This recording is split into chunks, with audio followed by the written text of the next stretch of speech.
দুনিয়াতে যারা ইসলামের আলো কোরআনের আলো সহ্য করতে পারে না, এই মানুষগুলো দুনিয়ায় অন্ধকারের পথ বেছে নেয়। হয় শিরিকের অন্ধকার, নাই বেদাতের অন্ধকার, নাই কুফরের অন্ধকার, সর্বশেষ জুলুমের অন্ধকার, যেটা 15.5 বছরে সবচাইতে বেশি বেছে নিয়েছিল জুলুম।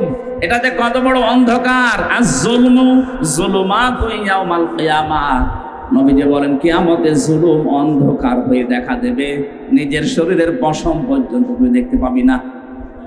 এই জন্য 15.5 বছরে যারা এই কাজ করে গেলেন, আপনার জীবনের দুনিয়া শেষ করে ফেলেছেন। আপনি যদি বলেন না আমি ওর সাথে ছিলাম না, আমি শুধু সহযোগিতায় ছিলাম, আপনার জীবনের অংশ। বিশ্ব নবী জানিয়েছেন, কেউ যদি জানা শোনার পরে এই সিদ্ধান্ত নিয়ে কাজ করে যে লোকটা জালেম, আপনি জানেন, এরপরও তাকে সাপোর্ট করেন, তাকে সমর্থন করেন, তার সাথে থাকেন, নবীজি বলেন ও যেন আমার উম্মত থেকে বের হয়ে গেল। আপনি নবীর উম্মতই নেই, সুপারিশ পাওয়া আপনার জন্যে অবান্তর, আপনি আশাও করতে পারেন না। জালেমদের দুনিয়াও শেষ, আখিরাতও শেষ। হ্যাঁ, ওদের একটা পদ্ধতি এখন বাকি আছে। এই 15.5 বছরে যারা জুলুম করেছেন, যে যেই ধরনের জুলুমে ছিলেন, যে যে ধরনের অত্যাচার করেছেন, ওই অত্যাচার যার উপরে করা হয়েছে, জুলুম যার উপরে করা হয়েছে, আপনি আগে তার কাছে যাবেন, তার কাছে মাফ চাবেন, তার ক্ষতিপূরণ দেবেন, এরপরে আস্তাগফিরুল্লাহ পড়বেন, এরপরে মাফ হবে। আমরা অনেকে মনে করছি যাই করলাম, এখন একবার আস্তাগফিরুল্লাহ পড়ে নিয়ে ওসির মতো হবে। বলেন হবে না কেন? এবার একটা হাদিস বলছি, এদিকে তাকান। একটা যুবতী মেয়ে এসে বলে, হে রাসূল, আমি জিনা করেছি, গর্ভবতী হয়ে গেছি, দয়া করে আপনি আমার উপরে হদ জারি করেন, আমাকে মুক্ত করেন এই পাপ থেকে। কারণ আমি জানি কোরআনে কারিমে আছে 3টি অপরাধের শাস্তি আল্লাহ ডবল করে দেবে। কয়টা? আরো জোরে বলেন। সূরা ফুরকানের 68 নম্বর আয়াতে আছে, ওয়াল্লাযীনা লা ইয়াদউনা মা'আল্লাহি ইলাহান আখারা, এই দুনিয়ায় যারা আল্লাহর সাথে অন্য কাউকে ডাকে তাদের শাস্তি হবে ডবল। বাংলাদেশে বহু জেলাতে এখন হচ্ছে আল্লাহর নামে জিকির করার পাশাপাশি কিছুক্ষণ পরে দেখবেন ইয়া আলী বাবা, কেল্লা বাবা, ফতে বাবা, এই কথা বলছেন। এখানে আপনি আলেমদের জিজ্ঞাসা করেন, মাআল্লাহ, আল্লাহর সাথে ইলাহান আখারা, অন্য কোন ইলাহকে যদি কেউ ডাকে তার শাস্তি হবে কয়টা? Double double. বলেন বলেন। দ্বিতীয় নম্বরটা আমাদের দেশের সাথে মিলে যাবে, এই জন্য এটা আমার মনে হয় না বলাই ভালো। এখন তার কোনো ভয় নেই। আগে যদি বলতো হুজুর এটা বলবেন না, বলতাম ঠিক আছে আল্লাহুম্মা আমিন। এখন তার আল্লাহুম্মা আমিন নেই। আল্লাহ পাক বলেন, ওয়ালা ইয়াকতুলুনান নাফসাল্লাতী হারামাল্লাহু ইল্লা বিল হক, আল্লাহ কর্তৃক নিষিদ্ধ এইরকম কোন মানুষকে, কোন জীবকে, কোন মানুষ যদি দুনিয়াতে কোন ইনসানকে হত্যা করে, এই মানুষের শাস্তি হবে ডবল। আগস্টের 5 তারিখের আগ পর্যন্ত এই দেশে বিনা কারণে, আপনার কারণে 3732 জন মানুষ মারা গেল। সরকারি জরিপ। এই কথা বলেন না কেন? আপনি এ দায় এড়াতে পারেন না, এই জন্যই তো আপনার নামে গণহত্যার মামলা হয়েছে। এটা মিথ্যা না। আমরা যারা 15.5 বছরে জেল জুলুম অত্যাচারের শিকার ছিলাম, পুরাটাই মিথ্যা। আমি যে 3 বছর জেলে ছিলাম, পুরাটাই মিথ্যার উপরে। কারণ কিছুদিন আগে আমার মামলা সব আদালত কর্তৃক খারিজ হয়ে গেছে। জজ সাহেব এটা হাতে নিয়ে আমার মামলার ফাইল নিয়ে বলছে, আমি কি দেখে বিচার করবো, এর ভেতরে কোনো মাল নেই, সব আমি খালাস দিয়ে দিলাম। তার মানে আমি যে নির্দোষ, যে মামলা আমাকে দিয়েছিল এর সাথে আমার কোনো সম্পর্ক নেই, এটা আদালত কর্তৃক প্রমাণিত। একটা নির্দোষ মানুষকে আপনি 2টা মামলা দিয়ে 3টা বছর জেলে রাখলেন, আপনার নামে মামলা হয়েছে 165টা। কথা বলছেন, এক একটা মামলায় যদি 1.5 বছর করে হয়, 165টা মামলা, আপনি মোবাইলে একটু হিসাব করেন কত বছর আপনাকে অন্তত বৈধভাবে জেলে থাকা লাগবে। এরপরও যদি আপনি উস্কানি দেন আমি চট করে ঢুকে পড়বো, আসেন। এই দেশের মানুষ এখন আর আগস্টের 5 তারিখের আগে নেই। 5 তারিখ পরিবর্তন হয়ে এখন চলছে 11 তারিখ, তাও 2 মাস পার হয়ে গেছে। আশা করছে আপনি পাগলামি করবেন না। একটা স্বামীয়ারা মহিলাকে আমরা দেখেছি, স্বামী নেই তার, ছোট সন্তানটাও সে হারিয়েছে। এরকম একটা মেয়ে লোককে আপনি এতিমের মাল আত্মসাৎ করেছে, এরকম মিথ্যা অপবাদ দিয়ে বছরের পরে বছর জেলে রেখে দিয়েছিলেন। তাকে চিকিৎসাও নিতে দিন, এই কথা বলছেন না? আপনার উপরে তো এখনো জুলুম শুরু হয়নি। 165টা মামলা। কালকে আমি এক আদালতের এক হাইকোর্টের উকিল আমার সাথে ছিল, উনি আমি বলছেন যে 165টা অলরেডি হয়েছে, এখনো যে কত হবে, কারণ তো অপরাধের শেষ নেই, মামলা শেষ করবো কি করি। মকিম গাজীর নামে এক লোক আমার সাথে জেলে ছিল, বললাম ভাই কয় বছর জেল আপনার? বলছে 160 বছর। 160 বছর জেল? আপনি এখনো বলছেন 160 বছর, আপনি কবে জেল খাটবেন? আপনি তো মরে কবরে যাবেন, আবার উঠবেন, আবার জেলে যাবেন। ওনার যদি 165টা মামলায় 1.5 বছর করেও আমার মতো জেল হয়, বলেন কত বছর জেলে থাকা লাগবে? কবরে যাওয়ার পরে আবার ওঠা লাগবে না? এখানে মানুষ হত্যার সাথে যারা জড়িত তারা ডবল শাস্তি পাবেন। শুধু উনি একা না, উনি হয়তো হুকুমদাতা, হুকুমের আসামি হবেন। বাকি যারা এ কাজে জড়িত ছিলেন, বহু মানুষ আমি পেয়েছি, প্রশাসনের যে কয়জন জড়িত ছিল এবং দলীয় কায়দায় যারা এ কাজ করেছেন, আপনার শাস্তি দুনিয়া আখেরাত মিলে কয়টা হবে? এই বলেন না কেন? 3 নাম্বারটা ওয়ালা ইয়াজনুন, জেনা করা যাবে না। অথচ বাংলাদেশে 15.5 বছরে আমরা দেখেছি বুড়ো জেনাখোরের সংখ্যা দিনের পরে দিন বেড়ে গেছে। শরীর চলে না তাদের, নাকি রাত 12টা 2টা পর্যন্ত বিভিন্ন মানুষ ঘুম পাড়িয়ে বাড়ি যেত। বলেন নাউজুবিল্লাহ। এদের অবশ্যই হাতের জেনা, মুখের জেনা, লজ্জা স্থানের জেনা, তারপরে বাকি আমি বললাম না। এই কথা বলছেন না কেন? জেনা করলে শাস্তি দুনিয়া আখেরাতে কয়টা? এই মেয়েটা এসে বলেছেন, হে নবী আমি জেনা করেছি, আমি জানি ডবল শাস্তি দুনিয়া আখেরাতে আমার হবে, আপনি দয়া করে আমার বিচারটা করে আমাকে মুক্ত করে দিন, কিয়ামতে যেন এই বিচার আল্লাহ ডবল করে না করে। নবীজি বললেন ঠিক আছে, বাড়ি যাও, সন্তানটাকে খালাস হোক। মেয়েটা যখন সন্তান নিয়ে এসেছে, নবীজি বললেন না এখনই বিচার করা যাবে না, আগে তোমার বাচ্চাটা খাবার খাওয়া শিখবে। তোমার স্তনের দুধ তার অধিকার আছে 2 বছর। যদিও দুধ পান করার এই কাজ মারা যদি পালন না করে মায়ের গুনাহ হবে না। এ দায়িত্ব বাবার। কার? আমি কি বানিয়ে বলছি না?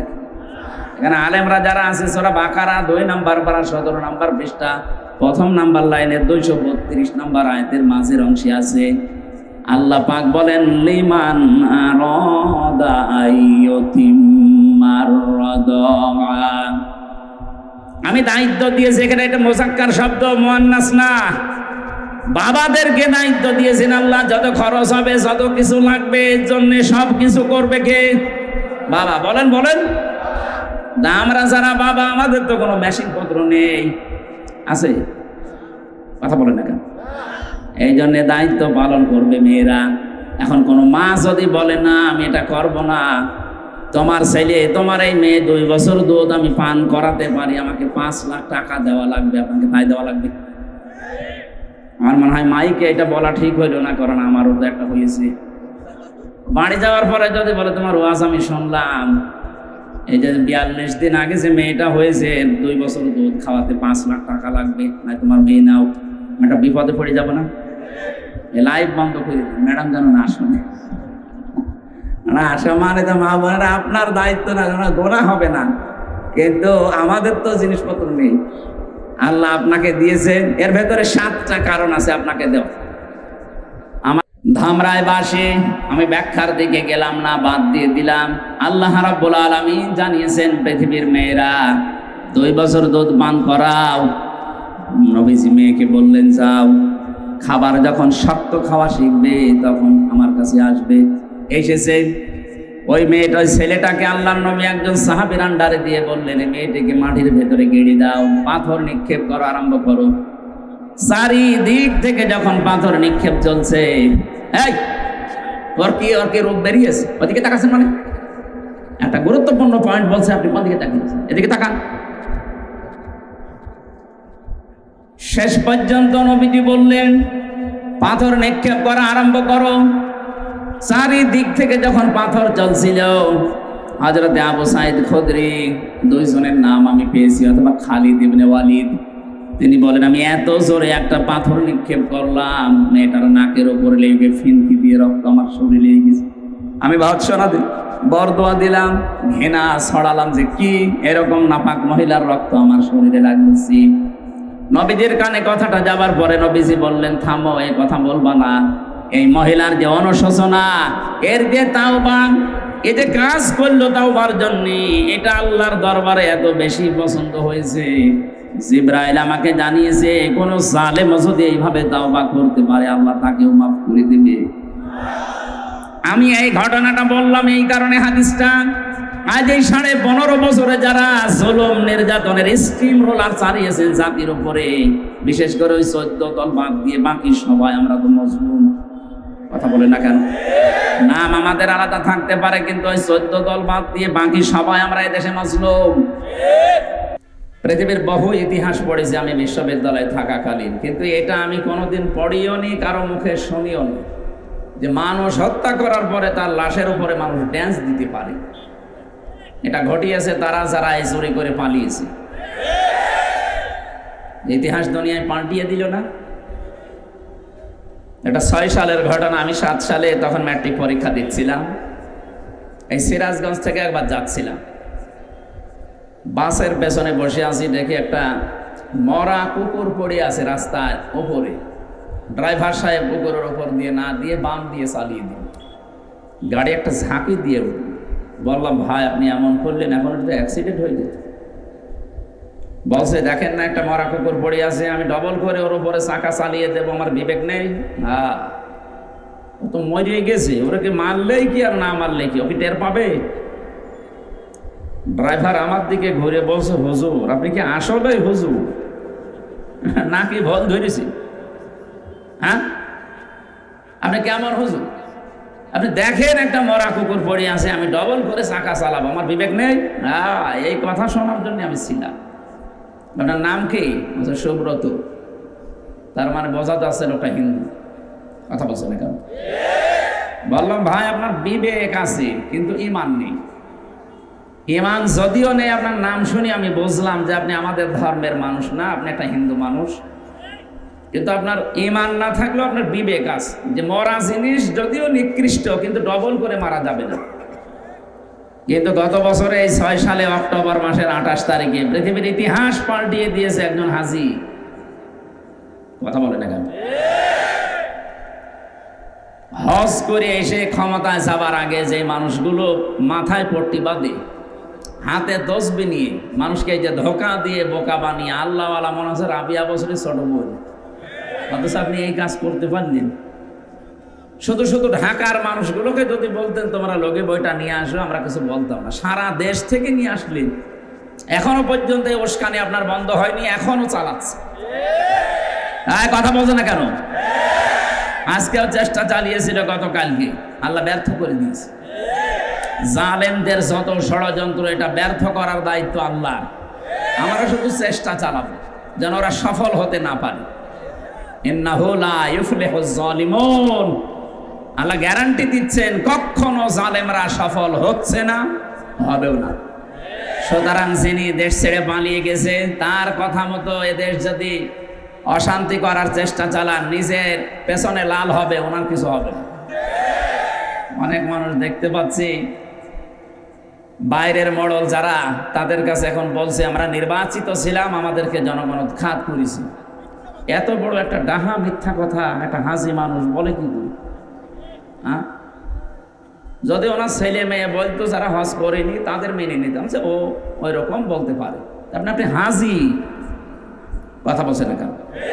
আপনি কি দেখে আসলেন আল্লাহর ঘর? আজকে আমার তেলাওয়াত কি তো আয়াত, ওইটা তো এই জন্য বলছি যে আল্লাহর ঘর যারা দেখে আসে, আল্লাহ বলেন মুবারাকান, বরকতময় ও হুদান, এটা পথ নির্দেশনা দেয় লিল আলামিন, বিশ্বের মানুষদেরকে। এই জন্য মানুষ ওখানে যায়। তা আপনি প্রতি বছরে বছরে যেতেন, কি দেখে আসতেন? আমার তো মনে হচ্ছে আপনি অন্য কিছু দেখতেন নাকি আল্লাহ জানে। তাছাড়া আল্লাহর ঘর দেখলে তো অন্তত তার ভেতরে কিছু আসবে। এত বড় ডাহা মিথ্যা কথা যিনি বললেন যে আমি নির্বাচিত ছিলাম, আপনি যে নির্বাচিত ছিলেন এটা যদি শয়তানকেও বলেন, শয়তানও হাসবে। একটা কথা বলুন, 15.5 বছর কোনো নির্বাচন হয়েছে? 154 জন হয়ে গেছে নির্বাচনের আগে। এ কথা বলেন না কেন? দিনের ভোট রাতে করে ফেলে আপনি ঘোষণা দিলেন যে আমরা এমপি। আপনার লজ্জা করে না? 3.5 থেকে 4 লাখ মানুষের অর্ডার নেওয়া লাগে, রায় নেওয়া লাগে, ভোট নেওয়া লাগে, তারপর বলা লাগে। আপনি একজনেরও নেননি। আপনি যে নেননি তার প্রমাণ আমি জেলখানায় থাকতে, ওসি ছিল আমার সাথে, ওসি সাহেব আমার বলছে, হুজুর আমি একটা তওবা করেছি, আপনি দেখেন তো আমার তওবা হয়েছে কিনা। এই ছেলে দাঁড়িয়ে থাকেন, বসে থাকেন, কথা বলবেন না। ঠিক আছে বলেন দেখি আপনার তওবা কেমন হইল। মনে বলছে এই যে নির্বাচন গেল, এই সময় আমি বাইরে ছিলাম। আমি রাত 12টার পর থেকে আমার যা দলবল আছে, এসআই এবং কনস্টেবল, এদেরকে নিয়ে আরো কিছু আল্লাহর ওলিদের সাথে নিলাম। আমি আল্লাহর নামে ভোট কাটা আরম্ভ করলাম, ফজর পর্যন্ত কাটা। এই যে কোরআন শরীফ আমার সামনে, এইভাবে বলছি। আমি ফাঁসির কন্ডেম ছেলে ছিলাম, ওই জায়গায় যে বলছে আমার তাওবাটা আপনি দেখেন। ফজর পর্যন্ত ভোট কমপ্লিট করে আমি বাক্স ভর্তি করে জায়গা মতো পাঠিয়ে দিলাম। এবার গোসল করলাম, ওযু করার পরে আমি 2 রাকাত নামাজ পড়ে বললাম আস্তাগফিরুল্লাহ। হুজুর আমার এই তাওবা কি হয়েছে? আর না, এই তো তাওবা কইলেন আপনি আল্লাহর কাছে। আপনি কি আল্লাহর কাছে দোষ করেছেন? আপনি দোষ করেছেন হামজার কাছে। এক কথা বলেন না কেন? আপনি দোষ করেছেন মোরাদের কাছে। আমাদের আপনি ভোট দিতে দিলেন না। আমি দিনের বেলায় আশা করে আসি যে দেব, আপনি রাতেই শেষ করে দিলেন। আমি কিভাবে আপনি বলেন যে আমি আস্তাগফিরুল্লাহ? আপনি তো আল্লাহর কাছে দোষ করেননি, করেছেন হামজার মতো 3.5 থেকে 4 লাখ মানুষের কাছে। এদের কাছে আগে মাপ চাবেন। এরা যদি মন থেকে বলে ঠিক আছে যা তোরে ছেড়ে দিলাম, এতটুকুই হবে না। ভয়ঙ্কর তথ্য হচ্ছে আপনি এই 15.5 বছরে বহু মানুষ দুনিয়া থেকে বিদায় নিয়েছে, তাদের কাছে মাপ চাবেন কি করে? কথা বলছেন? এই জন্যে তাওবা ওনারটা যেমন হয়নি, এদেশে বহু মানুষের তাওবা এখন এই ঠেলায় পড়ে ঢেলায় সালাম করছে। হুজুর আমরা একটু ভালো করেন। ভালো করবো কি করি? আপনার কারণে মোরা 15.5 বছর ব্যবসা করতে পারিনি। ও পালিয়ে পালিয়ে রাতের পরে রাত, দিনের পরে দিন পালিয়েছে। আপনার কারণে হাজার হাজার টাকা নষ্ট হয়ে গেছে। আপনার কারণে বহু মানুষ 15.5 বছর বিনা কারণে জেল খাটতেছে। কত মানুষ আয়না ঘরে, বড় আশা ছিল ফিরে আসবে ইলিয়াস আলী, না আর ফিরে আসবে না। আপনি এরকম একটা নাটক করলেন, তার মেয়েটাকে বুকের ভেতরে নিয়ে যে না তোমার বাবা যদি বেঁচে থাকে আমি নিয়ে আসতেছি। আপনি কিন্তু জানতেন তো ওই সময় সে বেঁচে আছে। আমি আয়না ঘরে 10 দিন ছিলাম, আমি জানি। এখানে যখন চোখ বেঁধে নিয়ে যেত, ভেতরে যাওয়ার পরে খুলে দিত। যাওয়ার পরে দেখতাম এক একজনের নখ এত বড় বড়, চুল দাড়ি গোপ, মনে হচ্ছে যে জঙ্গল থেকে বেরিয়ে আসতেছে। কেউ আছে 5 বছর, 7 বছর, 8 বছর, 9 বছর, 14 বছরের মানুষ আমি পেয়েছি। বলেন তো, একটা কবরের মতো জায়গায় 14টা বছর একটা লোক আছে, আপনি কি খেলা মনে করেন? আপনি 2 দিন থেকে দেখেন তো। এখনো পর্যন্ত অনেকে জালেমের পক্ষে স্ট্যাটাস দিচ্ছে যে কি হয়েছে যে তার পালানো লাগলো, কি হয়েছে আপনি টের পাচ্ছেন না। আপনি তো জান্নাতে ছিলেন। আপনি যদি আমার জায়গায় থাকতেন আপনি টের পাতেন যে কি হয়েছে, আপনি টের পেতেন। এই বড় বড় নখ দিয়ে অনেকে দেওয়ালের সাথে খুশিয়ে খুশিয়ে মোবাইল নাম্বার লিখে ছোট ছোট করে লিখেছে, ভাই যদি বাইরে যেতে পারেন অন্তত এই নাম্বারটা একটু জানাবেন যে আমি বেশি আছি। একটা লোক জানে না 14 বছর যে এটা কোন বছরও জানে না, এটা কোন মাসও জানে না, এটা কয়টা বাজে তাও জানে না। আপনি মানবতার সাথে এই কৌতুক করে এখন মানবতার কথা বলছেন বিশ্বের মোড়লদেরকে। নূর হোসেন দিবস পালন করতে গেছে, পৃথিবীর সবচাইতে বড় স্বৈরাচারীর তালিকায় 6 জনের নাম আছে। আপনি ইন্টারনেট দেখেন, তার ভেতরে যিনি পালিয়েছে ওনার নাম পাবেন। এখনো পর্যন্ত বলে যে আমি কি করেছি যে আমার পালানো লাগবে, আমি নির্বাচিত। এত বড় মিথ্যা কথা আর বলে নিজের পাপের বোঝা আর ভারী করবেন না। কথা বলে না কেন? পাপ যা করেছেন ওইটা শাস্তি নিয়ে দেখেন। অন্তত বাকি পাপের বোঝা যদি এখন মিথ্যা কথা বলে আবার বাড়াতে থাকেন, আর আপনার এই উশৃঙ্খল বক্তব্য শুনে যারা আছে এরা যদি পেছনে লাল করে আমাদের কোনো অসুবিধা নেই, লাল করাই হবে। 15.5 বছরে বহু কিছু সহ্য করেছি, আর আমাদের সহ্যের বাইরে চলে গেছে। সুতরাং আমরা যারা এখানে এসেছি আমাদের মর্যাদা সম্মান আল্লাহ বাড়াবেন যাদের ঈমানের কোয়ালিটি আছে, যারা অন্যায় দেখলেই হয় হাত দিয়ে নাই মুখ দিয়ে, যদি এইটাও না পারে অন্তত সে যেন অন্তরে পরিকল্পনা করে কি করে অন্যায়টা বন্ধ করা যায়। বাংলাদেশে কয়েকটা অন্যায় এখন শুরু হওয়ার সম্ভাবনা ছিল, আল্লাহ যদিও বন্ধ করে দিচ্ছে। এই যে সমকামিতার নাম নিয়ে, মানবাধিকারের নাম নিয়ে সমকামিতা প্রমোট করছে, এটা যে প্রকাশ্য হারাম কাজ, আল্লাহর সৃষ্টিকে পুরা পাল্টিয়ে দিচ্ছে তারা। এদেশে একটা মুসলমান জীবিত থাকতে পৃথিবীর যত বড় শক্তিশালী রাষ্ট্র হোক, এদেশে আল্লাহর এই হারাম কাজের কোন অফিস ঢাকাতে আমরা খুলতে দেব না। এতে জীবন যায় যাক, থাকে থাক। ইব্রাহিম আলাইহিস সালাম আমাদের জাতির পিতা, বানানো কাউকে আমরা মানি না, মানতে পারি না। আল্লাহ বলেন হুয়াজিতাবাকুম, আমি তোমাদেরকে নির্বাচিত করেছি। ঢাকাবাসী বিবেক দিয়ে বলবেন, নির্বাচিত করা হয় সেই পদ্ধতির মাধ্যমে, তার নাম নির্বাচন। বলেন বলেন, নির্বাচন সিস্টেমই তো আপনি ধ্বংস করে ফেলেছেন। এটা বিশ্বের কাছে বলতে পারেন না যে আমি নির্বাচন তুলে দিয়েছিলাম, তখন আপনি জোড়া পিঠা খাবেন। এইটা বলে না, বলে আমি নির্বাচিত সরকার। আমার মনে হয় ঘোড়াও যদি এ কথা শোনে, ঘোড়াও বলবে যে একটু একটু হেসে। আমি তো আর হাসতে পারি না, ঘোড়াও হাসবে। কি আশ্চর্য, এত বড় মিথ্যা কথা মানুষ বলে। সম্মানিত ভাইরা, এই জন্য আমাদেরকে আল্লাহ নির্বাচিত করেছেন। এখানে যারা এসেছি, এই আসনের ভেতরে কমপক্ষে 3.5-4 লাখ মানুষ বাস করে, শুধু ভোটার সব মিলে প্রায় 8-10 লাখ মানুষ হবে। তার ভেতরে আল্লাহ বাছাই করে করে কোরআন শোনার জন্য, বোঝার জন্য এখানে নিয়ে আসলেন। অবশ্যই আল্লাহ আমাদেরকে ভালোবেসেছেন। খুশি হয়ে বলেন আলহামদুলিল্লাহ। দিন যত যাবে আপনার এই জ্ঞান অনুযায়ী যদি আপনি কাজ করতে পারেন, আপনার মর্যাদা আল্লাহ বাড়াতেই থাকবে। এই জন্য দুনিয়াদার যারা, ওরা যত মুরব্বী হয়, যত বুড়ো হয়, তাদের সম্মান আল্লাহ দুনিয়ার মানুষের কাছে নষ্ট করে দেয়, কমাতে থাকে। আর যারা এলেম অনুযায়ী কাজ করে, দেখবেন তাদের মর্যাদা দিনের পরে দিন আল্লাহ বাড়াতেই থাকে। প্রশ্ন আসতে পারে, তাহলে বাইতুল মুকাররমের যে ইমাম ছিল, ইনি তো আলেম, ইনার মর্যাদা নেই কেন? এনারে মানুষ এখন শুনলেই ঘৃণা করে, নাম শুনতে পারে না। আরে ভাই, উনি আলেম, নামের আগে শুধু এটুকু লিখা, বাস্তবে কোন কাজটা আছে আলেমের? যে লোকটা নৌকা মার্কা নিয়ে দাঁড়াতে পারে, এর কেউ আলেম বলতে পারে? ও যদি কুকুর মার্কা নিয়ে দাঁড়াইতো তাও পাস করত। এরকম একটা অভিশপ্ত ঘৃণিত জিনিস নিয়ে আপনি দাঁড়ালেন, ওটাই উঠতে গিয়েই তো সালমান এফ রহমান ধরা খেয়েছে, ওইটা দিয়ে পালাচ্ছি। দরবেশ দাড়িটা যদি না কেটে অন্য কিছু দিয়ে পালাইতো তাও তো হয়তো, ও পালাতে গিয়েছে নৌকা দিয়ে, ও আগে যে ডুবে গেছে ও টের পাচ্ছে। এই জন্য আল্লাহওয়ালা মানুষ যারা, আল্লাহ আমাদেরকে যেহেতু নির্বাচিত করে এখানে আনলেন, অবশ্যই আল্লাহর একটা উদ্দেশ্য আছে। মাইয়ারিদিল্লাহু খায়রা ইউফাক্কিহু ফিদ্দীন, তোমাদের ভেতরে আল্লাহ যার কল্যাণ চান তাকে দ্বীনের কিছু জ্ঞান দান করে। আজকে আমরা কোরআনে কারিম থেকে কিছু জ্ঞান এখানে নিয়ে যেতে চাই নাকি? কোরআন শুনতে হলে কয়েকটা জিনিস আগে আমল করা লাগে। 1 নম্বরে শুনতে হবে আর চুপ থাকা লাগবে। এ নির্দেশ কার? ফাস্তামিউ লাহু ওয়া আনসিতু, শুনবা এবং চুপ থাকবা, দুইটাই ফরজ। যদি আমরা এই দুইটা আল্লাহর নির্দেশ অন্তত ঘন্টা খানিক মেনে চলতে পারি, লাআল্লাকুম তুরহামুন, আশা করা যায় আল্লাহর রহমত এখানে নাজিল হবে ইনশাআল্লাহ।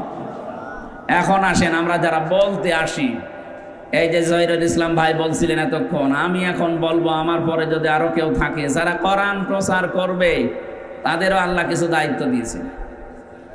আল্লাহ রাব্বুল আলামিন বলেন, কিতাবুন উনজিলা ইলাইকা ফালা ইয়াকুম ফি সাদরিকা হারাজাম মিনহু লিতুনযিরা বিহি ওয়া যিকরা লিল মুমিনিন। সূরা আরাফের 2 নম্বর আয়াতে আছে, আল্লাহ বলেন কিতাবুন, এই একটা কিতাব। কিতাব কয়টা বলেন তো? এই একটা। আর পৃথিবীতে যত কিছু আছে সব এই কিতাবের ব্যাখ্যা। বিশ্বনবী মুহাম্মদুর রাসূলুল্লাহকে আল্লাহ দুনিয়ায় পাঠানোর পরে সূরা আলে ইমরানের ভেতরে আয়াতটা আমি পেয়েছি, ওয়াইদে আখাযাল্লাহু মিসাকান নাবিয়্যিনা লামা আতাইতুকুম মিন কিতাবি ওয়া হিকমা ইলা আখিরি আয়া। আমি প্রতিটি নবীর কাছে অঙ্গীকার নিয়েছিলাম যে তোমাদের কাছে আমি যে কিতাব এবং হিকমত দিলাম, এইটাকে সত্য প্রমাণ করার জন্য একজন রাসূল আসবে। ওই রাসূল যখন এসে যাবে তোমাদের প্রতি কিতাব এবং হিকমতের সাক্ষ্য দেওয়ার জন্য, সত্যতা প্রমাণের জন্য, মাস্ট বি, লাম আছে এখানে, লা নুমিনান্না বিহি ওয়া লা তানসুরুন্না, অবশ্যই তোমরা তার প্রতি বিশ্বাস করবে, ঈমান আনবে এবং তাকে সাহায্য করবে। একথা দিবালোকের মতো সত্য। এই পৃথিবীর সর্বশেষ নবী এবং রাসূল আল্লাহ যার ঘোষণা দিয়েছেন তিনি আমাদের নবী মুহাম্মদুর রাসূলুল্লাহ। সুতরাং এখন তামাম দুনিয়ায় যত ধর্মের লোক আছে সব ধর্ম ডিলিট। কথা বলেন না কেন? সব ডিলিট হয়ে গেছে। অনেকে সনাতন ধর্ম বলতে মনে করে হিন্দু ধর্ম না, এটা মিথ্যা কথা। সনাতন মানে পুরাতন। সনাতন মানে কি? এই পৃথিবীর পুরাতন ধর্ম ইসলাম। এর আগে কোন ধর্ম দুনিয়ায় ছিল? আরো জোরে বলেন। ইসলামের আগে দুনিয়ায় কিছু ছিল না, ইসলামের পরেও কিছু থাকবে না। এখন ৪৫০০-এর উপরে ধর্ম চলছে তামাম দুনিয়া মিলে। এটা বন্ধ হয়ে গেল কেন?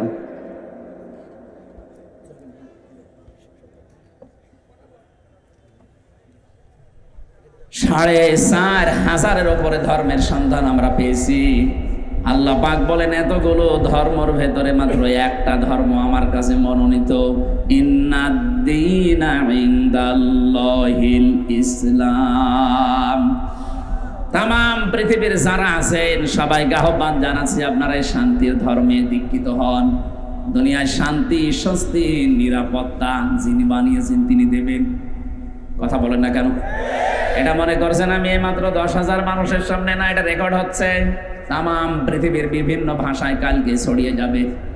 সবার উদ্দেশ্য নিয়ে বলছি ৪৫০০ ধর্মের ভেতরে কম বেশি কিছু না কিছু পক্ষপাতিত্ব আছে। আপনি যে কোনো ধর্মের মূল নীতিগুলো পড়বেন দেখবেন টেনে টেনে তারা নিয়ে গেছে। কোরআনে কারিমের কোন কথা আমি আজ পর্যন্ত যতটুকু লেখাপড়া করেছি আল্লাহ টেনে বলেননি, যতটুকু বলা দরকার লাইন মতো বলেছেন। সুবহানাল্লাহ বলতে পারেন নাই? আশা করব আপনারা এখানে আসেন, এটা দেখেন, এটা পড়ার মাধ্যমে সিদ্ধান্ত নেন। সংসদে দাঁড়িয়ে একবার একজন বলেছিল আমার ছেলে বিয়ে করেছে খ্রিস্টান মেয়ে, এটা অসুবিধা নেই, উনি আহলে কিতাবের লোক, ওনার ঈমান থাকবে না।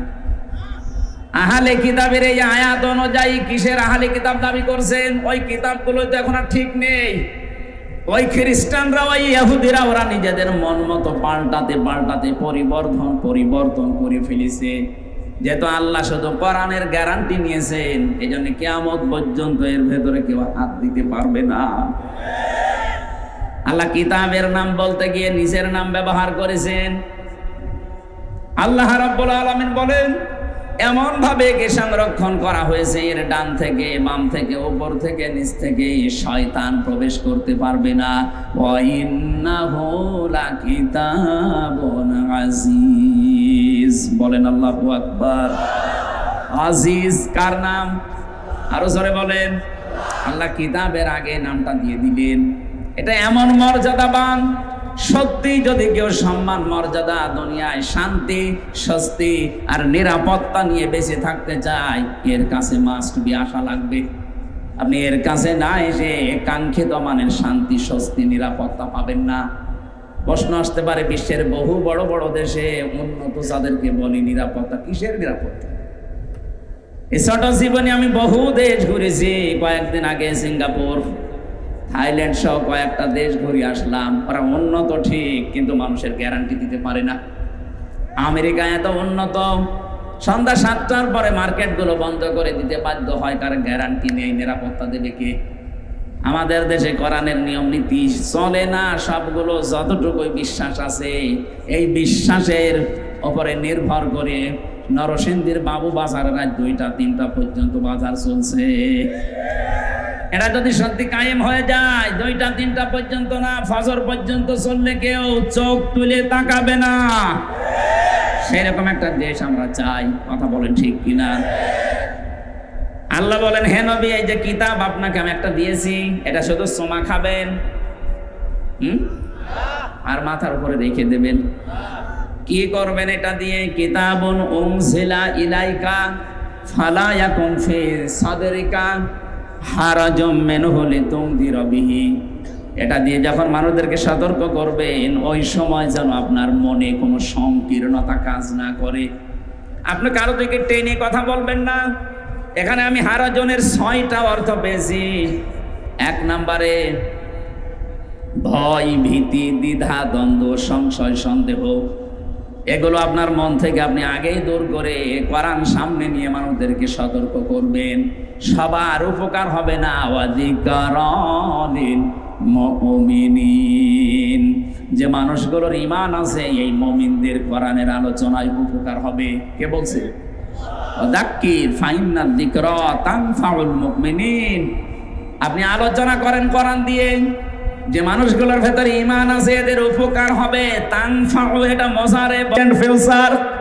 সত্যি যারা এখানে শুনছে, কিছু না কিছু হলো আপনার ভেতরে কিছু আসবে, মাস্ট বি আসবে। এখন যদি নাও আসে, যেহেতু তানফাউ, বাড়ি যাওয়ার পরে বিছানায় মাথা দিয়ে, বালিশে মাথা দিয়ে আপনার মনের ভেতরে একটা প্রতিক্রিয়া আসবে।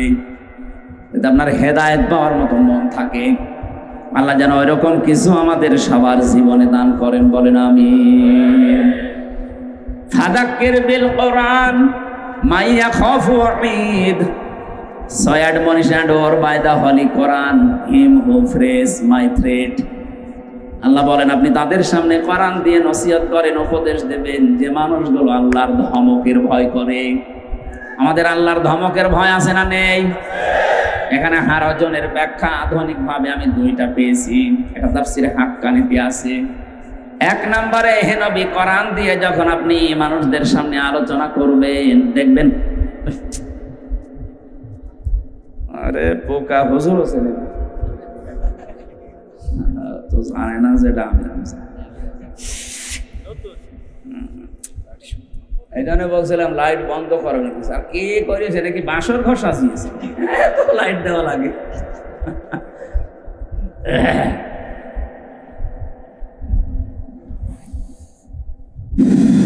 ধামরাই বাসে আমরা প্রথম ব্যাখ্যা কি বললাম?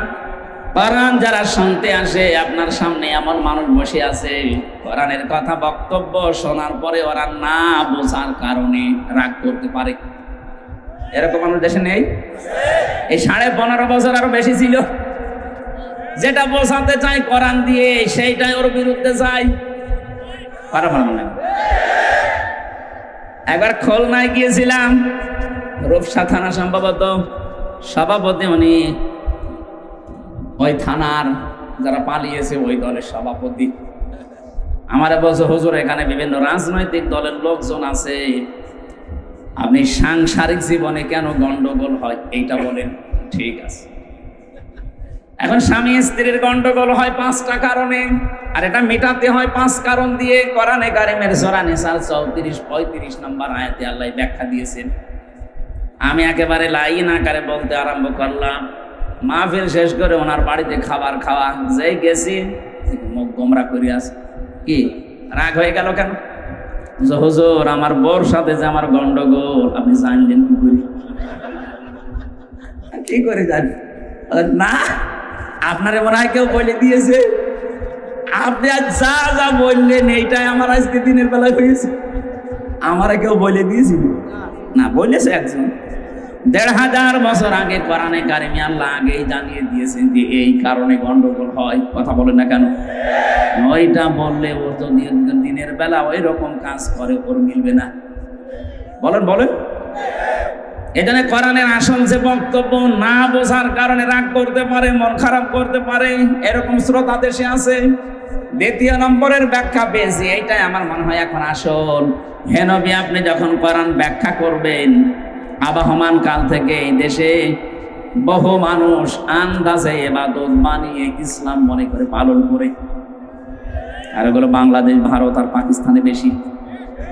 আন্দাজে একটা জিনিসকে ইবাদত মনে করে চালিয়ে যাচ্ছে, অথচ ওটা কোরআনেও নেই, হাদিসেও নেই, ওটা বানানো। আপনি যখন কোরআনের ব্যাখ্যা করবেন তখন তো এগুলো টিকবে না, কারণ পৃথিবীর যত বানানো ইবাদত আছে সব অন্ধকার। এক কথা বলেন না কেন? আর অন্ধকার ভালোবাসে দুনিয়ায় তিনটা প্রাণী, পেঁচা, বাদুড় আর চামচিকা। এজন্য দেখবেন এরা দিনের বেলায় বের হয় না, দিনের আলোতে, সূর্যের আলোতে পাবেন না, রাতের আধারে অন্ধকার বলে পাবেন। রাতের আধারে বের হয়ে স্থির থাকে না, মানুষের ফসল নষ্ট করে। এদের যে নাম, সূর্যের আলো, দিনের আলো এদের সহ্য হয় না, এদের যেন নামও দেখেন কেমন উল্টা পাল্টা নাম, পেঁচা, বাদুড়, চামচিকা। আমার মনে হয় একবার দেখলে মনে হয় আর একবার দেখতে মন চাবে। এদের নামের সাথে চেহারারও মিল আছে। পেঁচা জীবনে দেখেছি আমরা যারা, আল্লাহকে কোনোদিন বলেছি আল্লাহ আর একবার দেখার সুযোগ দিও, কারণ তো দিনের আলো ভালো লাগে না, রাতের অন্ধকার ভালো লাগে, বের হয়েই মানুষের ফসল নষ্ট করে। এক কথা বলে না কেন?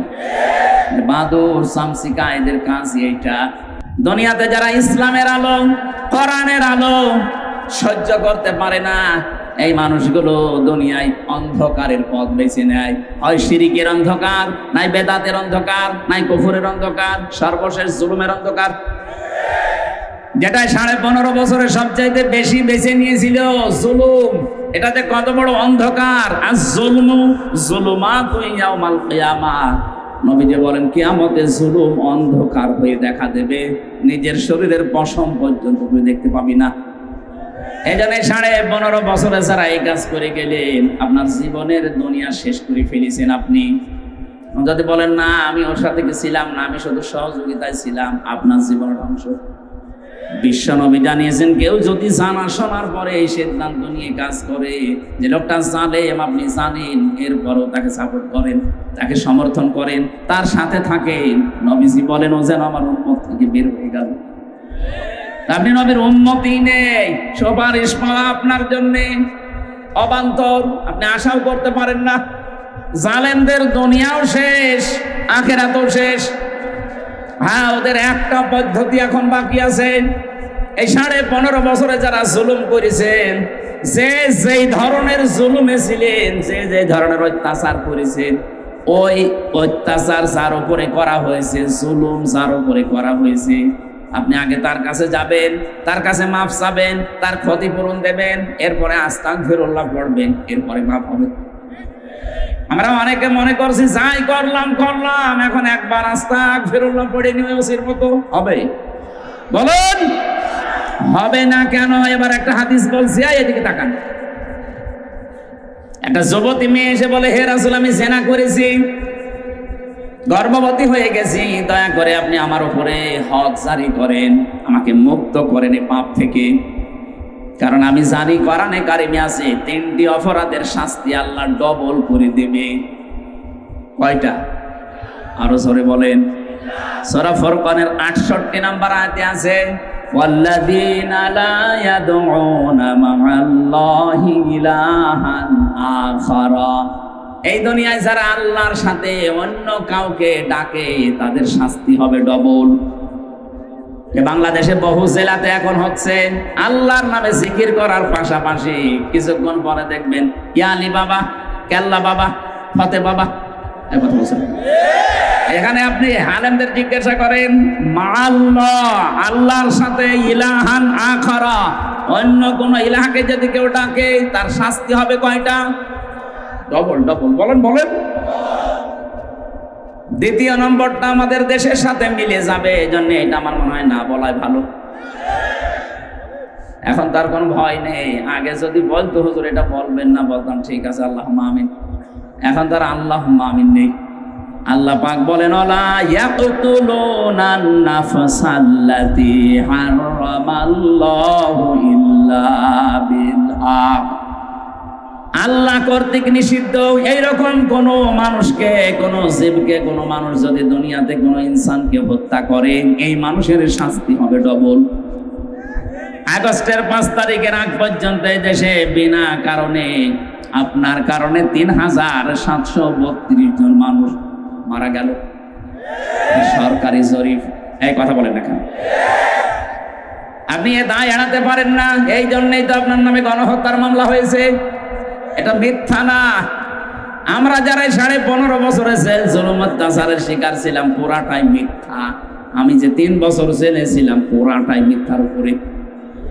কারণ কিছুদিন আগে আমার মামলা সব আদালত কর্তৃক খারিজ হয়ে গেছে। জজ সাহেব এটা হাতে নিয়ে আমার মামলার ফাইল নিয়ে বলছে আমি কি দেখে বিচার করবো, এর ভেতরে কোনো মাল নেই, সব আমি খালাস দিয়ে দিলাম। তার মানে আমি যে নির্দোষ, যে মামলা আমাকে দিয়েছিল এর সাথে আমার কোনো সম্পর্ক নেই, এটা আদালত কর্তৃক প্রমাণিত। একটা নির্দোষ মানুষকে আপনি 2টা মামলা দিয়ে 3টা বছর জেলে রাখলেন, আপনার নামে মামলা হয়েছে 165টা। এক একটা মামলায় যদি 1.5 বছর করে হয়, 165টা মামলা আপনি মোবাইলে একটু হিসাব করেন, কত বছর আপনাকে অন্তত বৈধভাবে জেলে থাকা লাগবে। এরপরও যদি আপনি উস্কানি দেন আমি চট করে ঢুকে পড়বো, আসেন। এই দেশের মানুষ এখন আর আগস্টের 5 তারিখের আগে নেই। 5 তারিখ পরিবর্তন হয়ে এখন চলছে 11 তারিখ, তাও 2 মাস পার হয়ে গেছে। আশা করছে আপনি পাগলামি করবেন না। একটা স্বামীয়ারা মহিলাকে আমরা দেখেছি, স্বামী নেই, তার ছোট সন্তানটাও সে হারিয়েছে। এরকম একটা মেয়ে লোককে আপনি এতিমের মাল আত্মসাৎ করেছে, এরকম মিথ্যা অপবাদ দিয়ে বছরের পরে বছর জেলে রেখে দিয়েছিলেন। তাকে চিকিৎসাও নিতে দিন, এই কথা বলছেন। আপনার উপরে তো এখনো জুলুম শুরু হয়নি। 165টা মামলা। কালকে আমি এক আদালতের এক হাইকোর্টের উকিল আমার সাথে ছিল, উনি আমি বলছেন যে 165টা অলরেডি হয়েছে, এখনো যে কত হবে, কারণ তো অপরাধের শেষ নেই, মামলা শেষ করবো কি করি। মকিম গাজীর নামে এক লোক আমার সাথে জেলে ছিল, বললাম ভাই কয় বছর জেল আপনার? বলছে 160 বছর। 160 বছর জেল? আপনি এখনো বলছেন 160 বছর, আপনি কবে জেল খাটবেন? তো মরে কবরে যাবেন, আবার উঠবেন, আবার জেলে যাবেন। ওনার যদি 165টা মামলায় 1.5 বছর করেও আমার মতো জেল হয়, বলেন কত বছর জেলে থাকা লাগবে? কবরে যাওয়ার পরে আবার ওঠা লাগবে না? এখানে মানুষ হত্যার সাথে যারা জড়িত তারা ডবল শাস্তি পাবেন। শুধু উনি একা না, উনি হয়তো হুকুমদাতা, হুকুমের আসামি হবেন। বাকি যারা এ কাজে জড়িত ছিলেন, বহু মানুষ আমি পেয়েছি। প্রশাসনের যে কয়জন জড়িত ছিল এবং দলীয় কায়দায় যারা এ কাজ করেছেন, আপনার শাস্তি দুনিয়া আখেরাত মিলে কয়টা হবে? এই বলেন না কেন? 3 নাম্বারটা ওয়ালা ইয়াজনুন, জেনা করা যাবে না। অথচ বাংলাদেশে 15.5 বছরে আমরা দেখেছি বুড়ো জেনাখোরের সংখ্যা দিনের পরে দিন বেড়ে গেছে। শরীর চলে না তাদের, নাকি রাত 12টা 2টা পর্যন্ত বিভিন্ন মানুষ ঘুম পাড়িয়ে বাড়ি যেত। বলেন নাউজুবিল্লাহ। এদের অবশ্যই হাতের জেনা, মুখের জেনা, লজ্জা স্থানের জেনা, তারপরে বাকি আমি বললাম না। এই কথা বলছেন না কেন? জেনা করলে শাস্তি দুনিয়া আখেরাতে কয়টা? এই মেয়েটা এসে বলেছেন, হে নবী আমি জেনা করেছি, আমি জানি ডবল শাস্তি দুনিয়া আখেরাতে আমার হবে, আপনি দয়া করে আমার বিচারটা করে আমাকে মুক্ত করে দিন। কিয়ামতে যেন এই বিচার আল্লাহ ডবল করে না করে। নবীজি বললেন ঠিক আছে, বাড়ি যাও, সন্তানটাকে খালাস হোক। মেয়েটা যখন সন্তান নিয়ে এসেছে, নবীজি বললেন না এখনই বিচার করা যাবে না, আগে তোমার বাচ্চাটা খাবার খাওয়া শিখবে। তোমার স্তনের দুধ তার অধিকার আছে 2 বছর। যদিও দুধ পান করার এই কাজ মারা যদি পালন না করে মায়ের গুনাহ হবে না। এ দায়িত্ব বাবার। কার? আমি কি বানিয়ে বলছি না? এখানে আলেমরা যারা আছে সূরা বাকারা 2 নাম্বার পারা 17 নাম্বার পৃষ্ঠা 1ম নাম্বার লাইনের 232 নাম্বার আয়াতের মাঝের অংশে আছে আল্লাহ পাক বলেন লিমান আরাদা আইয়ুতিম্মার রাদা। আমি দায়িত্ব দিয়েছি, এখানে এটা মুযাক্কার শব্দ, মুয়ান্নাস না। বাবাদেরকে দায়িত্ব দিয়েছেন আল্লাহ, যত খরচ হবে, যত কিছু লাগবে, এর জন্য সব কিছু করবে কে? বাবা। বলেন বলেন। আমরা যারা বাবা, আমাদের তো কোনো মেশিন পত্র নেই, আছে? কথা বলেন না কেন? এই জন্য দায়িত্ব পালন করবে মেয়েরা। এখন কোনো মা যদি বলে না আমি এটা করব না, তোমার ছেলে, তোমার এই মেয়ে 2 বছর দুধ আমি পান করাতে পারি, আমাকে 5 লাখ টাকা দেওয়া লাগবে, আপনাকে তাই দেওয়া লাগবে? আমার মনে হয় মাইকে এটা বলা ঠিক হইল না, কারণ আমারও তো একটা হয়েছে। বাড়ি যাওয়ার পরে যদি বলে তোমার ওয়াজ আমি শুনলাম, এই যে 42 দিন আগে যে মেয়েটা হয়েছে 2 বছর দুধ খাওয়াতে 5 লাখ টাকা লাগবে, না তোমার মেয়ে নাও, একটা বিপদে পড়ে যাবো না? লাইভ বন্ধ করে দিন, ম্যাডাম যেন না শুনে। না আসা মানে তো মা বোনেরা আপনার দায়িত্ব না, গোনা হবে না, কিন্তু আমাদের তো জিনিসপত্র নেই, আল্লাহ আপনাকে দিয়েছেন। এর ভেতরে 7টা কারণ আছে আপনাকে দেওয়া। আমার মনে হয় সময় বেশি হয়ে যাচ্ছে নাকি?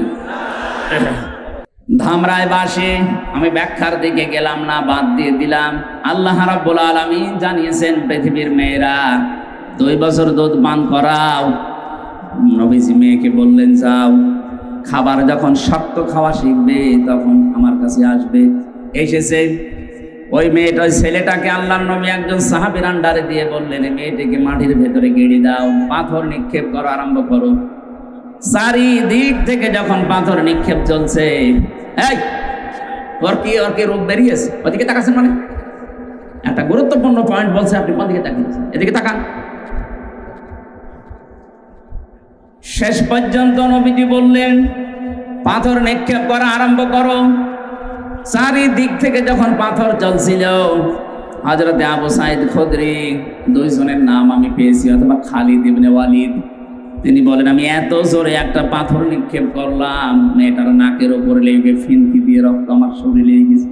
আমি ভৎসনা দিলাম, বরদোয়া দিলাম, ঘৃণা ছড়ালাম যে কি এরকম নাপাক মহিলার রক্ত আমার শরীরে লাগছে। নবীজির কানে কথাটা যাবার পরে নবীজি বললেন থামো, এই কথা বলবা না। এই মহিলার যে অনুশোচনা, এর যে তাওবা, এ যে কাজ করলো তাওবার জন্য, এটা আল্লাহর দরবারে এত বেশি পছন্দ হয়েছে। জিবরাইল আমাকে জানিয়েছে কোন জালেম যদি এইভাবে তাওবা করতে পারে আল্লাহ তাকেও মাফ করে দেবে। আমি এই ঘটনাটা বললাম এই কারণে, হাদিসটা আজ এই 15.5 বছরে যারা জুলুম নির্যাতনের স্টিম রোলার চালিয়েছেন জাতির উপরে, বিশেষ করে ওই 14 দল বাদ দিয়ে বাকি সবাই আমরা তো মজলুম। কথা বলে না কেন? নাম আমাদের আলাদা থাকতে পারে, কিন্তু ওই 14 দল বাদ দিয়ে বাকি সবাই আমরা এদেশে মজলুম। এখানে ধর্ম দেখা দেখি নেই, যে ধর্মের লোক হোক, খালি 14 দল বাদে বাকি যা আছে সব আমরা মুসলিম। আমার সাথে তারেক জিয়া সাহেবের পিএস 3 বছর আমার পার্টি ছিল, কবু ভাই ওনার বন্ধ হয়ে যে গিয়াসউদ্দিন মামুন ভাই আমার নিচতলায় ছিল। এক একজনের মামলা শুনেছি বিএনপির যারা লিডার 313টা 565টা। কি গো, সারা জীবন তো ওর হাজিরা দিতেই শেষ হয়ে যাবে। আমি 2টা মামলায় পেরেশান হয়ে গেছি যে এত হাজিরা ভালো লাগে না, যদিও খারিজ হয়ে গেছে। আর ওদের এক একজনের মামলা 313টা 565টা। এই মাজলুম যারা এত বছর পর্যন্ত আপনি যা করলেন, বিশেষ করে আয়না ঘর, এই যে গুম আর খুন, এর সাথে যারা জড়িত ছিলেন, বিনা কারণে মানুষকে মিথ্যা মামলা দিয়ে, মিথ্যা কেস দিয়ে ধরিয়ে দিতেন, আবার নিজেই ছাড়িয়ে আনতেন। মাঝখান থেকে আমার পরিবার থেকে 10 লাখ টাকা আপনি হাতিয়া নিতেন। এরকম হাতিয়া দেশে ছিল না? আমার বাবার কাছ থেকে প্রায় 32 লাখের উপরে টাকা নিয়েছেন আপনারা। এই 3টা বছরে আমার বাবাকে আপনি একেবারে পেরেশান বানিয়ে ফেলেছেন। বলেছে 50টা মামলা দেব, তাড়াতাড়ি টাকা পাঠান। মনে হচ্ছে ও টাকা আমার বাবার কাছে পাই। কি আরম্ভ করেছিল দেখেন তো। এমনি আল্লাহ এরকম রাগ করেছে, এই কারণে বহু মানুষের এই যে আত্মচিৎকার আল্লাহর আরশ পর্যন্ত কেঁপে গেছে। এই জন্য আপনাদেরকে বলছি, আপনারা যদি মাপ পেতে চান শুধু আস্তাগফিরুল্লাহ হবে না, যার কাছে যে অপরাধ করেছেন, যার যে ক্ষতি করেছেন, ওই ক্ষতিপূরণ তাকে দেবেন। এই কথা বলা লাগবে, ওই ক্ষতিপূরণ তাকে দেবেন। তার কাছে আপনি হাত জোড় করে বলবেন আমার ভুল হয়ে গেছে, অন্তত যা করা লাগে তুমি করো, আমি যেন মরণের পরে ধরা না খাই। আমি যদি বলে আমার 32 লাখ টাকা আমি বুঝে পেয়েছি, ঠিক আছে যা, আমার মতো এখন 3 বছর জেলে থাক, করে মাফ করে দিলাম। ব্যারিস্টার আরমানের বউ বলবে আমি 8 বছর ধরে আয়না ঘরে দেখতে চাই। এই কথা বলেন না কেন? এমিলিয়াস আলীর স্ত্রী বলবে আমার স্বামীর মতো আমি করে দেখতে চাই। তাহলে আপনার মাফ হবে। এই জন্য জালেম যারা, ওদের দুনিয়াও শেষ, ওদের আখিরাতও শেষ। আমরা যেন সামনে এরকম জালেম কেউ হয়ে না যায়, জন্য আমরা সতর্ক হচ্ছে। কোরআনে কারিমে সূরা শূরা এটা 25 নাম্বার পারা 6 নাম্বার পৃষ্ঠা 12 নাম্বার লাইনের 42 নাম্বার আয়াতে আছে, ইন্নামাস সাবিলু আলাল্লাযিনা ইয়াজলিমুনান নাস। আল্লাহ বলেন অবশ্যই আমি আল্লাহ নিজে মামলা দায়ের করব দুনিয়ায় যারা মানুষ হয়ে মানুষের উপরে জুলুম করেছে। এই আয়াত অনুযায়ী বাংলাদেশের 1628টা চেয়ারে যারাই বসা ছিল প্রত্যেকেই আল্লাহর মামলার আসামি। কথা বলে না কেন? আল্লাহর মামলার আসামি। কথা শুনতে সহজ মনে হচ্ছে, এর লোড জানেন? মামলার বাদী যত বড় হয়, শক্ত হয়, মামলা তত কঠিন হয়। এখানে সরাসরি মামলার বাদীকে, বিচারককে বলেন তো, নিজেই বিচারক, নিজেই যদি মামলার বাদী হয় আপনি তো খালাস পেয়ে যাবেন। এই জন্য জালেম যারা, আপনার দুনিয়া শেষ, আপনার আখিরাতও শেষ। আমরা যারা অন্তত এখনো জুলুম করি না, আমরা যারা এখনো জুলুমের সাথে নিজেদেরকে জড়িত করি নাই, তাদেরকে আজকের তেলাওয়াতকৃত আয়াত থেকে শান্তি, স্বস্তি, নিরাপত্তা পাওয়ার জন্য কিছু শোনাচ্ছি, শোনেন। ইন্না আউওয়ালা বাইতি উদিআ লিন-নাসি লাল্লাযী বিবাক্কাতা মুবারাকাও ওয়া হুদাল লিল আলামিন। অবশ্যই মানব ইতিহাসে এই পৃথিবীতে সর্বপ্রথম যে ঘর বানানো হয়েছে সেটা বাক্কায়, তার মানে মক্কায়। মক্কার প্রাচীন একটা নাম ছিল বাক্কা। এই শহরে আল্লাহ ঘরটা বানিয়েছে, বিশাল ইতিহাস আছে তাফসিরে ইবনে কাসিরে। আল্লাহ বলেন কেন বানালাম জানো? এটা বরকতময় করে দিয়েছি এবং হেদায়েত, মানুষকে পথ দেখানোর জন্য একটা ব্যবস্থা এই ঘরের ভেতরে রেখেছি। প্রশ্ন আসতে পারে, ঘর মানুষকে কিভাবে হেদায়েত দেয়? দেয়। দুনিয়ার বহু জিনিস আমার এই চোখে আমি দেখেছি, অথচ কালো গিলাপ দিয়ে একটা ঘর মোড়ানো আছে, কি যেন আছে, মায়া মহব্বত, ভালোবাসা, একবার তাকালে আর চোখ ফেরাতে চাই না।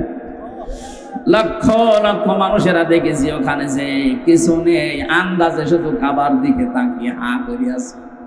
কারণ এই ঘরটা কার? আরো জোরে বলেন।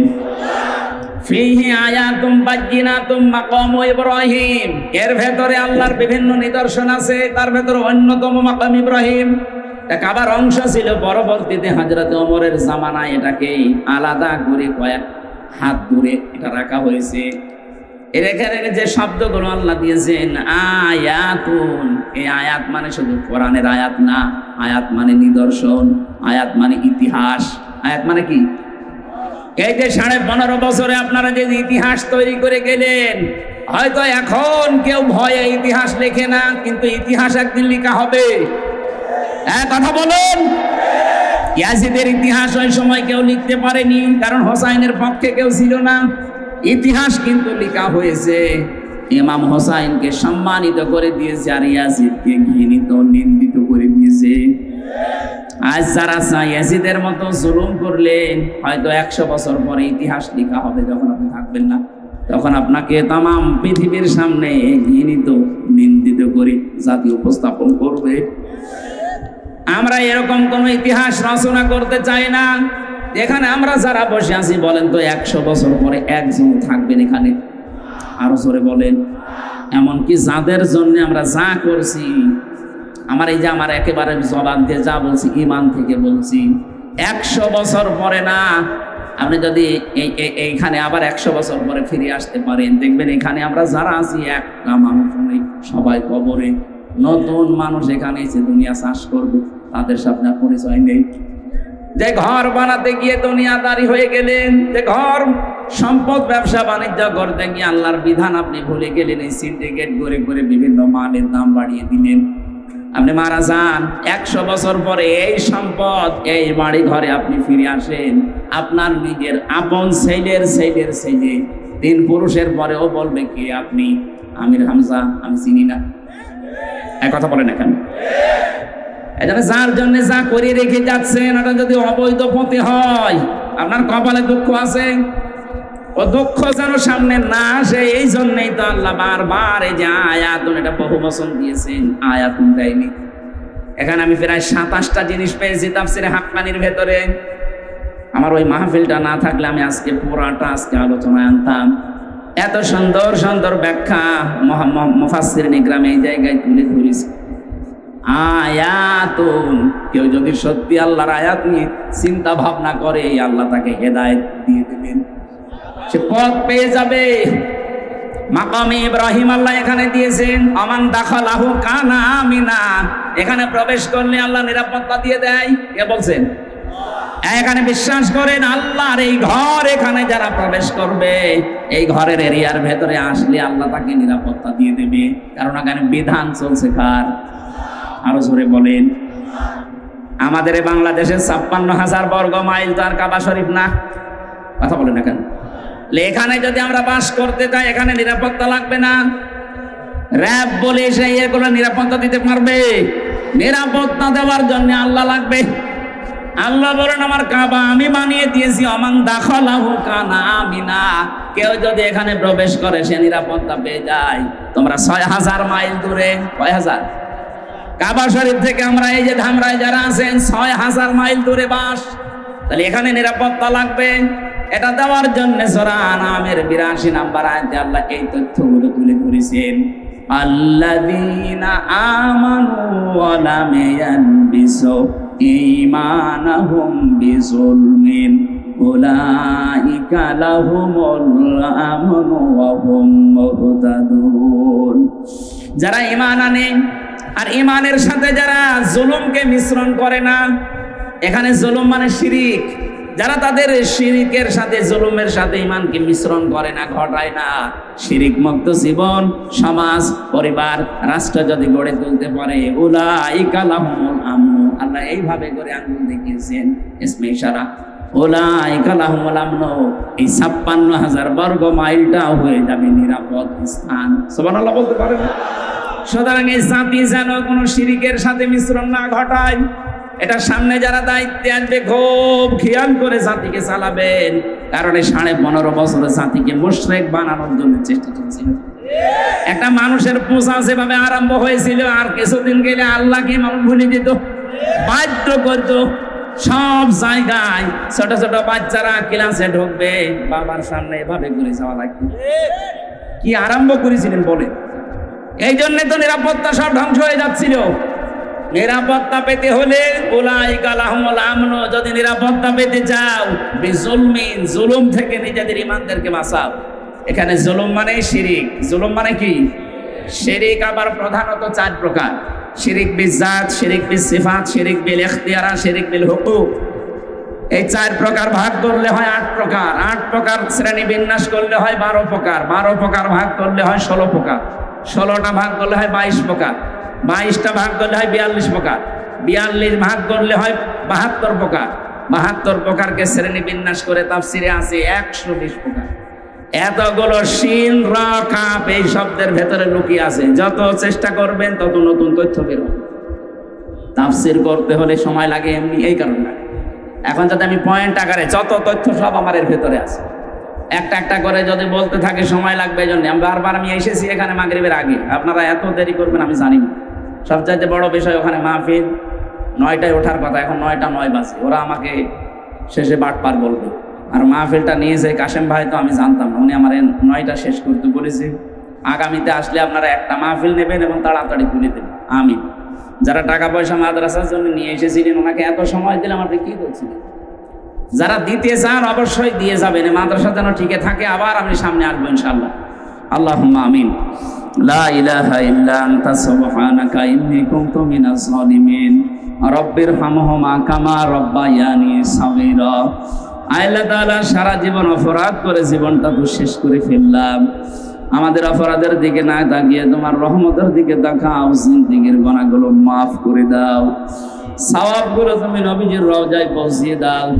মাহফিলের প্রধান অতিথি আল্লাহ ইয়াসিন, তোমার নবীর একটা নাম ইয়াসিন ফেরদৌস, মুরাদ ভাইকে কবুল করে নাও, তার মা বাবাকে মাফ করে দাও। সম্মানিত উদ্বোধক মাওলানা আব্দুর রউফ সাহেব, তোমার নামের সাথে তার নামের মিল আছে, তুমি কবুল করো আল্লাহ। আজকের মাহফিলে যত অতিথির নাম আছে এখানে আল্লাহ প্রত্যেককে অমরের মতো বানিয়ে দাও। যারা যেভাবে সাহায্য করেছে আজকের এই অনুষ্ঠানে, প্রত্যেকের টাকা পয়সা সাহায্য তুমি অমরের মতো কবুল করে নাও।